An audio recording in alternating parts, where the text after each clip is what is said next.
In the summer of 1913, scientists observed a mysterious spot of light flying from Mars to Earth through the Greenwich Observatory in London. 2 days later, a cataclysmic event occurred in Europe, with a collision landing deep in the Black Forest of Germany, leaving an impact crater 8 miles wide. Due to the tense international situation at the time, foreign powers suspected Germany of developing a secret weapon, and the German emperor was falsely accused. He ordered an expeditionary force to venture deep into the forest to uncover the truth. However, this force never returned, and other countries had no idea what had happened. It wasn't until a few days later that they received a distress call from Germany, with shocking content. The German emperor declared that Germany was under attack by extraterrestrial forces and urgently needed support from other countries. Munich, Germany, was the first to come under attack, and this once prosperous city turned into ruins overnight. 4 days later, war engulfed the entire region, with German civilians displaced and the army nearly decimated, facing the brink of extinction. Other countries realized that they were in imminent danger, so King George V of England took the lead in forming an alliance of nations to resist the invasion.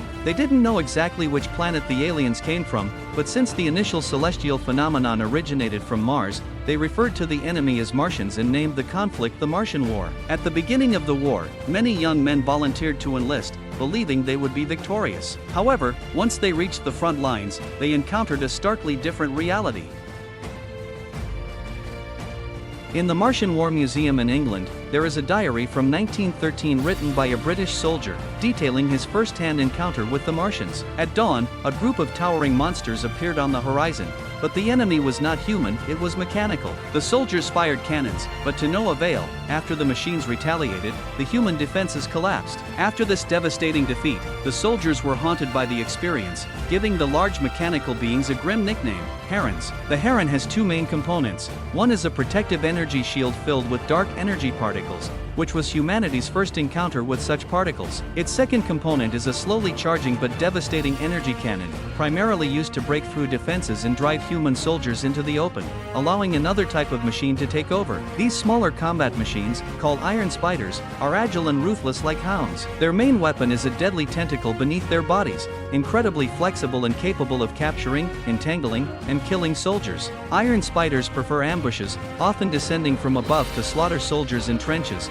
leaving the veterans haunted by the scene for the rest of their lives. After a month of fighting, Germany had completely collapsed, and the French front line descended into chaos. French generals warned that Paris was on the verge of falling and that the entire European continent was at risk of total collapse, urging Britain to prepare for homeland defense. It was the darkest hour on the European battlefield. However, on the same day, a German courier brought uplifting news. He reported that although the entire region around Leipzig was a battleground, the German army had not been completely annihilated. Recently, Count von Hindenburg of Germany had issued an unprecedented mobilization order, commanding all surviving Germans, regardless of age or gender, to relocate to France to reinforce the French defenses. According to his description, the German army moved like lightning, cutting through Belgium, advancing straight to Paris, and then circling back to the front lines. This well-executed plan, conceived by a count in Germany several years ago with the intention of conquering France, unexpectedly served to save them. Following this successful mass migration, European countries united like never before. Meanwhile, the Martian army's offensive grew weaker and weaker, eventually forcing them to cease their attacks. Seizing the opportunity, the Allies launched a major counteroffensive in the autumn of 1913. The strategy was for artillery to clear the way while infantry advanced, utilizing numerical superiority to surround the enemy. There was a sense of optimism at the time, with many believing the war would end before Christmas, but those hopes were quickly dashed. Throughout the autumn, the Allies launched numerous counterattacks, only to be brutally repelled each time, with casualties mounting.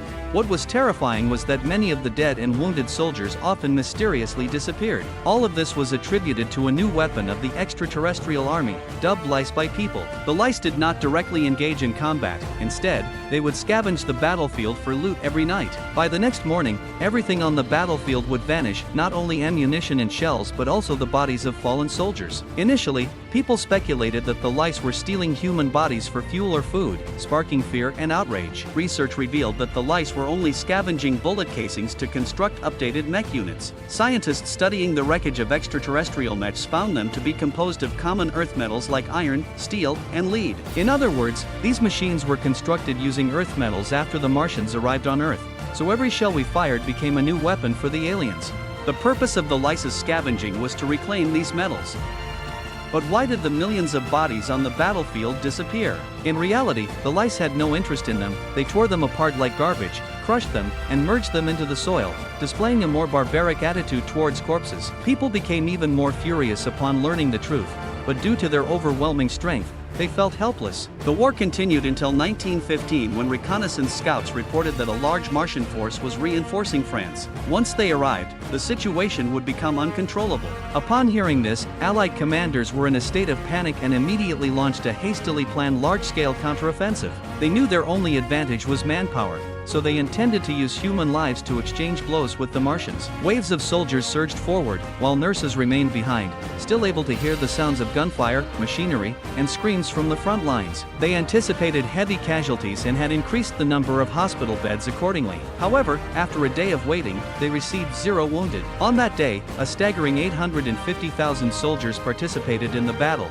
yet not a single one returned alive. This type of counteroffensive continued for 3 days, resulting in a total loss of 3 million soldiers. Faced with such devastating casualties, the Allies had no choice but to halt the counteroffensive and begin reassessing their strategy. They realized that the main contradiction lay in the Martians' technological superiority and concluded that they must learn from the barbarians to defeat the barbarians. Therefore, their immediate priority was to capture a Heron mech for reverse engineering. It's easier said than done. An elite squad of 3,000 soldiers was tasked with the capture mission, setting up bomb traps in advance to lure a group of mechs into them. After a massive explosion dispersed the smoke, the soldiers rushed in and were pleasantly surprised to find 2 Herons knocked down. But at the same time, 7 iron spiders began to surround them. They thought they were doomed, but to their surprise, the iron spiders did not attack. Instead, they slowly raised their deadly tentacles into the air, motionless. It took the soldiers a while to realize that this was a sign of surrender. After the Heron mechs were destroyed, the iron spiders surrendered,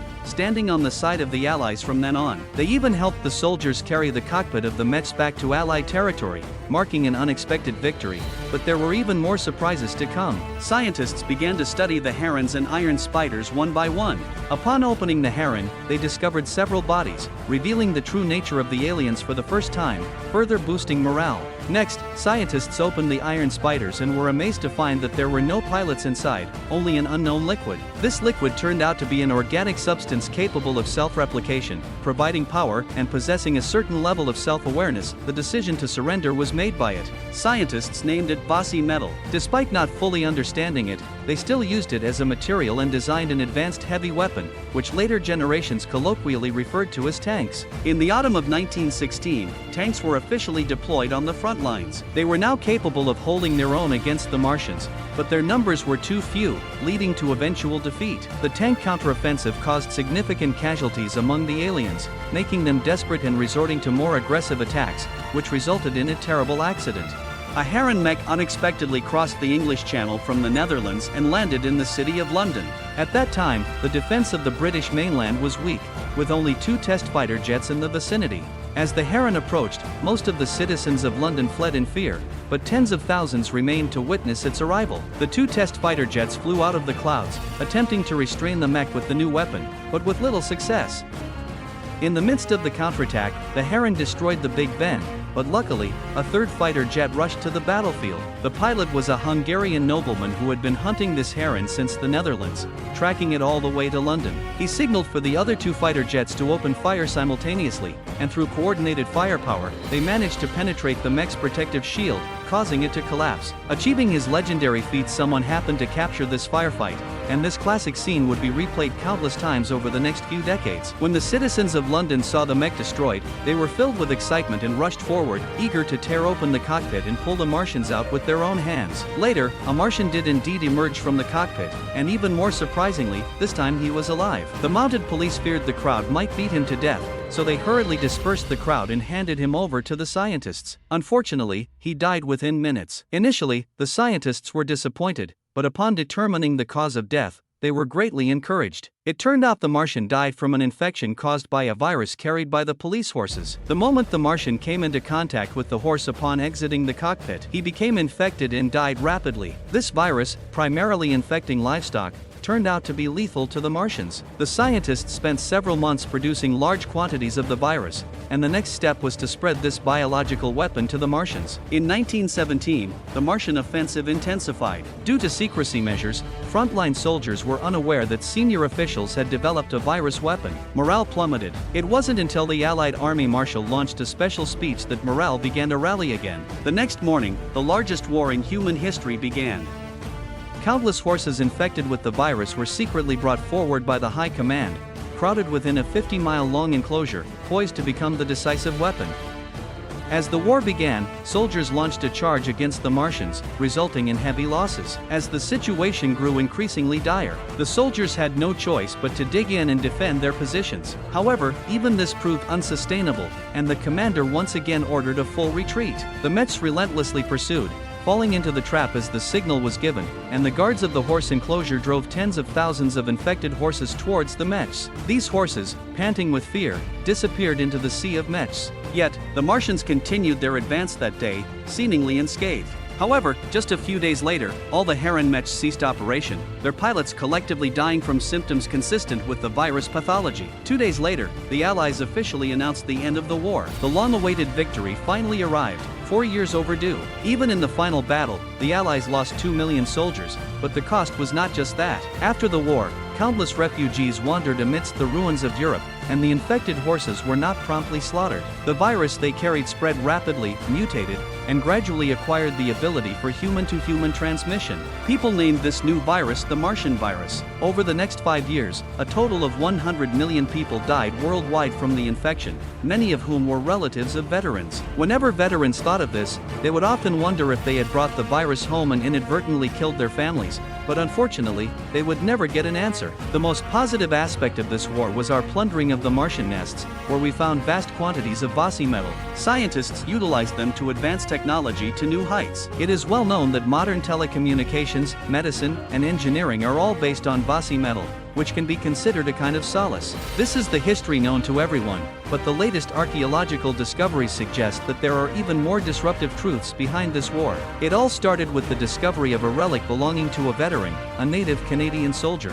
In their traditional culture, looting enemy spoils was considered an honor, even better if stolen. So, he often sneaked into enemy camps during battles to steal extraterrestrial items, bringing back many extraterrestrial writings. In recent years, scientists have gradually deciphered these Martian texts and discovered astonishing secrets. They noticed that these texts were highly subjective, similar to human diaries.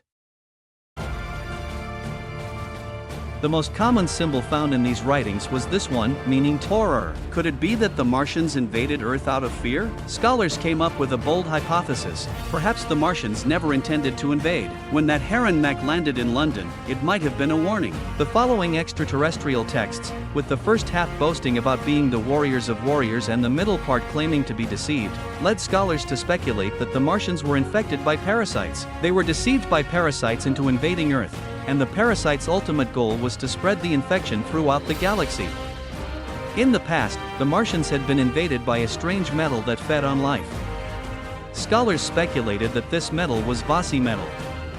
We've always known that it is another form of life, but now it seems even more sinister than previously thought. So, since our computers and phones are made up of these cunning parasites, how should we deal with them? This scholar is quite confident. He believes we should mutually benefit from and conquer distant planets with Vossi metal.